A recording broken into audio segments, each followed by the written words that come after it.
मेरा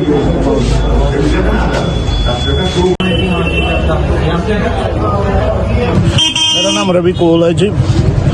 आज हमने यहाँ पर वोट कास्ट किया है अभी, तो हमें बड़ी खुशी हो रही है कि हम यहाँ पर वोट कास्ट कर रहे हैं। वहाँ पर भी हम श्रीनगर में भी हम कर रहे थे कास्ट, लेकिन वहाँ पर क्या होता था कि वहाँ पर ये थोड़ा सा हैरेसमेंट होता था कि आपका पंडित जी आपका वोट डाला हुआ है। लेकिन यहाँ पर हमने फ्रीली यहाँ पर वोट कास्ट किया है, और वोट हमने कास्ट इस वजह से किया है कि क्योंकि हमारे जितने भी मुतालबे हैं वो जो भी कोई मुतालबा है जिसमें हमारे रिलीफ है, जहाँ पर रिहेबिलिटेशन है, और यहाँ पर जो हम वन रूम टेंट में बैठे हुए हैं उनके रिपेयर का है, ये प्रॉब्लम है। यहाँ पर अनएम्प्लॉयमेंट है, तो जो हमारे बच्चे जो है पढ़े लिखे बेरोजगार है उनकी कोई भी सुध नहीं ले रहे हैं कोई।